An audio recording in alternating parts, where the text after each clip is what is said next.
Hey everybody, it's Jeremy. Welcome back to Dreamers Game 1, where we are playing Yomi. This is turn 66. Let's jump into things. Okay, so right off the bat, we have no battles.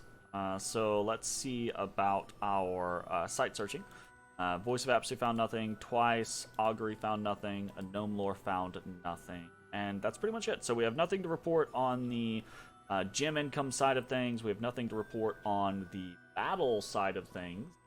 So time to jump into events. Events at Mireni. Okay, so taxes have been raised by the righteous governor of the realm. Wisely aims to improve defenses. So that is here, which is kind of nice. Income boost, right, is nice. Kind of sad that the defense boost happens now because we only had 1 point there. If we had, like put in 6 points or something like that earlier, that would have been kind of neat to be like, oh yeah, we got 5 points, nice. But it is what it is. And then in Great Mountains, an ancient treasure has been unearthed. We got 64 gold. Such a treasure. But whatever, it's nice. It's like a, it's a nice or mid-tier province's income. We'll take it. And then in Zemiki, a magical bird of wondrous colors has been found. Small gems were hidden in its... Very nice. I gotta get a headset. Like rubbing on my collar like crazy, causing vibrations in my ears. Anyways, we got fire gems, air gems, water gems, and earth gems. So total for events this turn, we've got gold plus 64, we've got fire plus 1, we've got air plus 4, we've got water plus 2, and earth plus 2. So not a bad turn for events, honestly. Not fantastic, but an additional 8 gems, an additional 9 gems. Pretty nice. And a very small amount of gold is nice. We discovered an Ubaran Scout. And we have severely damaged the fort of Hinnom. And that is pretty much it. Let's talk about what we are doing. Again, the vast majority of these movements are just moving Dione around, right, to these various locations, moving Dione from Black Harbor into below. We do have a wizard. One of our water wizards is heading over to Tapanete. The goal here being is I think we're actually sending them towards Mireni, right? Because we wanna see if we can get some water search. So water is one of the things that Hinnom doesn't have access to, really, I believe. Go check. So nothing on their Melkarts, nothing on their Baals, nothing on their Kohen. Acha has nature. Amis have not the Wata. So it's possible, right, that they picked up a random water mage. Like, we don't have any water either, right? We picked up random water mages. So that's very possible that has happened, but I don't really see a lot of water locations. We have one here, the Lake of Living Water, but I'm pretty sure we found that, along with the Wellspring of Secrets. Pretty sure we found that, right? So, because we've site searched here and here. So we're sending Civitos up to Mireni in order to start site searching for Voice of Apsu. So we have a large bank of water because we've had water basically from the very beginning. But it would be nice to get a higher income in water, and if we do, we could maybe pull some weird water shit. We only really have one competitor for water, and that's Relay. None of the rest of the nations here really have any big influence in water, so that could be pretty interesting for us.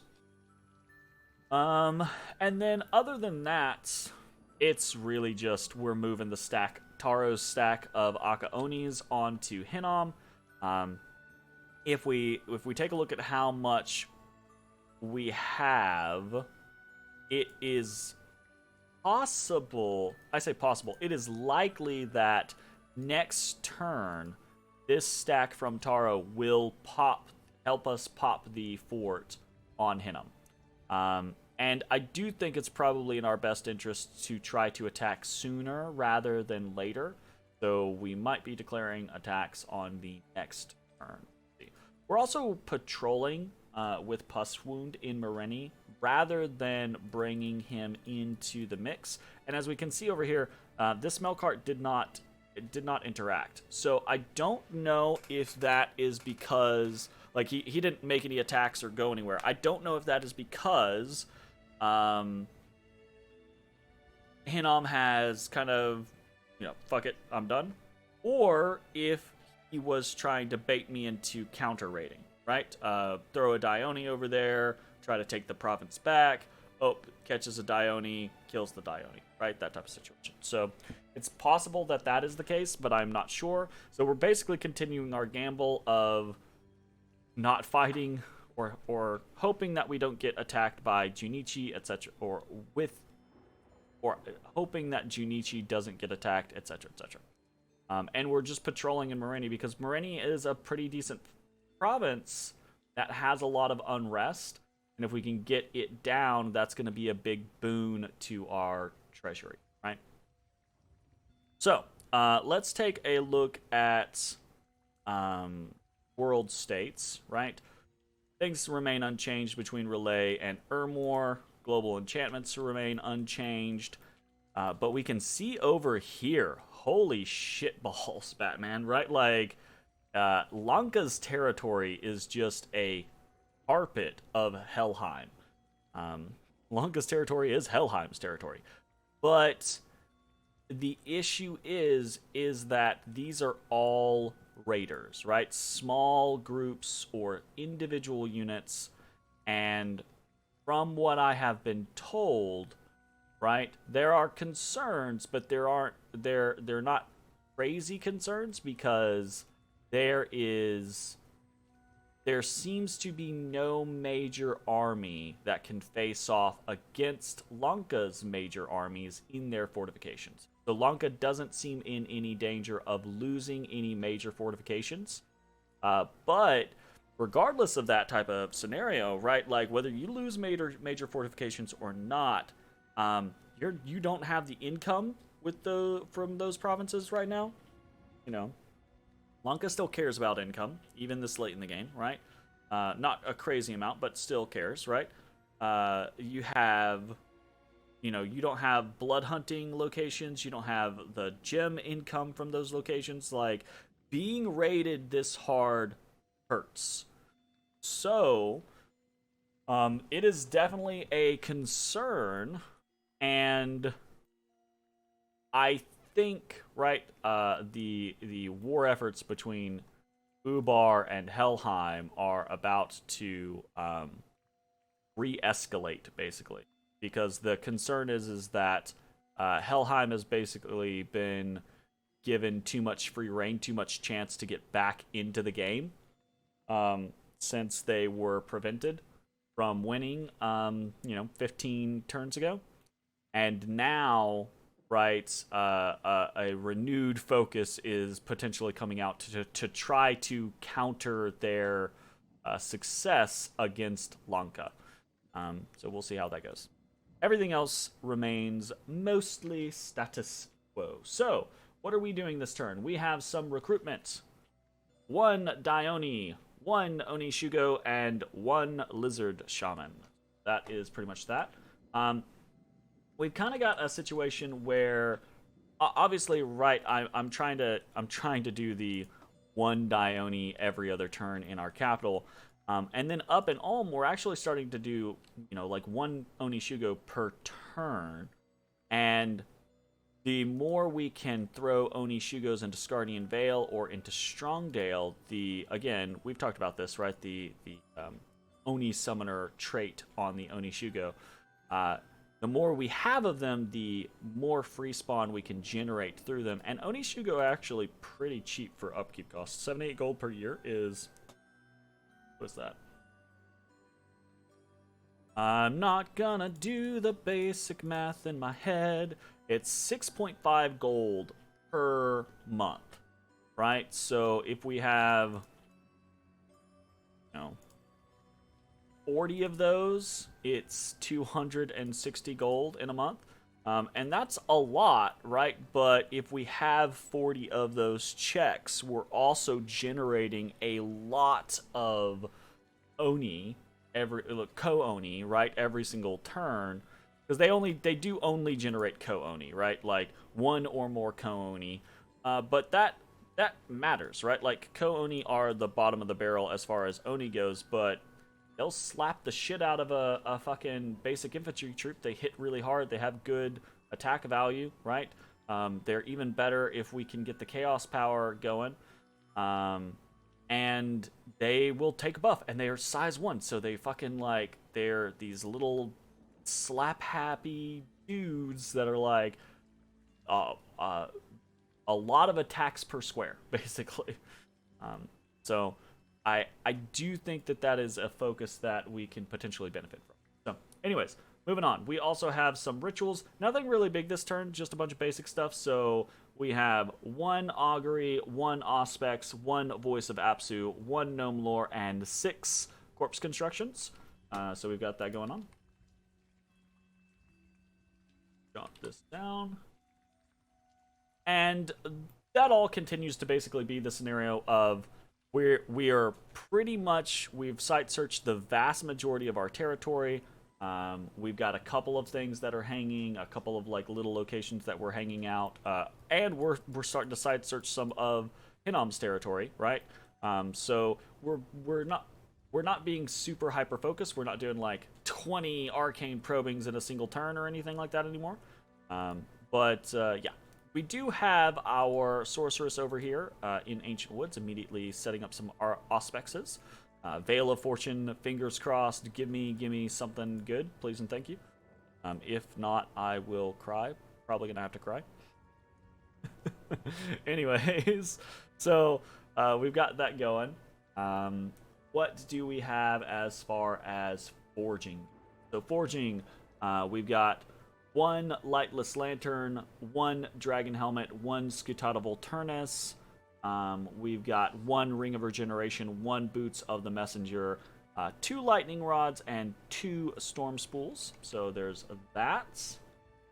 And this is basically mostly just like, again, a dragon helmet, a scutata volturnus, ring of regeneration, boots of the messenger. That's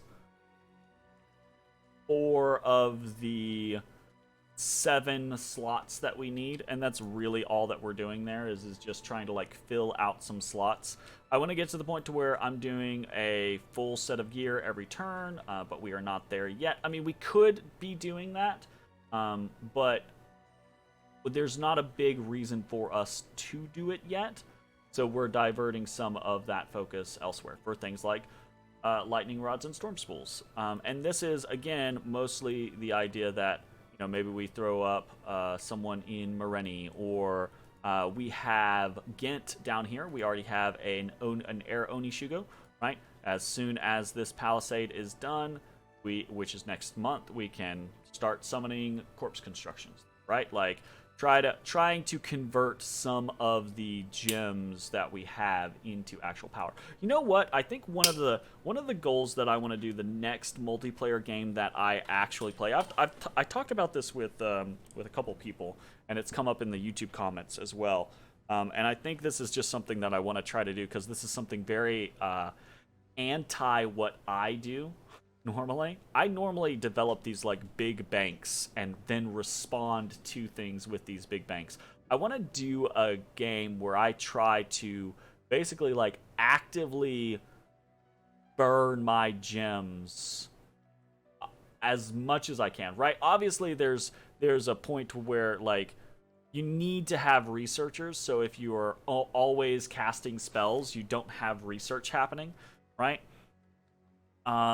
Or so I mean, there's obviously kind of like gauging moments there, but I do like this idea of trying to play a game where I intentionally try to maximize the usage of my spells. That's not to say we'll never develop like big banks, because there's the concept that maybe we maybe one of the things that we want to target is a global, and we go, okay, we're going to store, we're going to stop using this, store until we get to X, and then immediately cast it, right? So I'm going to try to maybe play a game where I'm like very particular about the gem usage, because I'm very lackadaisical about let's forge this, let's cast a couple of these rituals, etc., etc., a lot of the times. So but anyways, that's just a random idea that I had popped in my head. We're doing some more lightning rods and storm spools because it's a way to convert power, and we've been doing it for a while now. We actually have quite a few. I say a while. We've actually only been doing it for like 4 or 5 turns, but we're starting to acquire quite an amount of corpse constructs in several different locations, and these guys, like, this is 2.3 siege strength, so this on itself is over 60 siege strength, right? And if you think about what this cost me 5 air gems, right? Because we generate 3 plus 2 plus the 1 base, so it's 6 per cast, so at 30.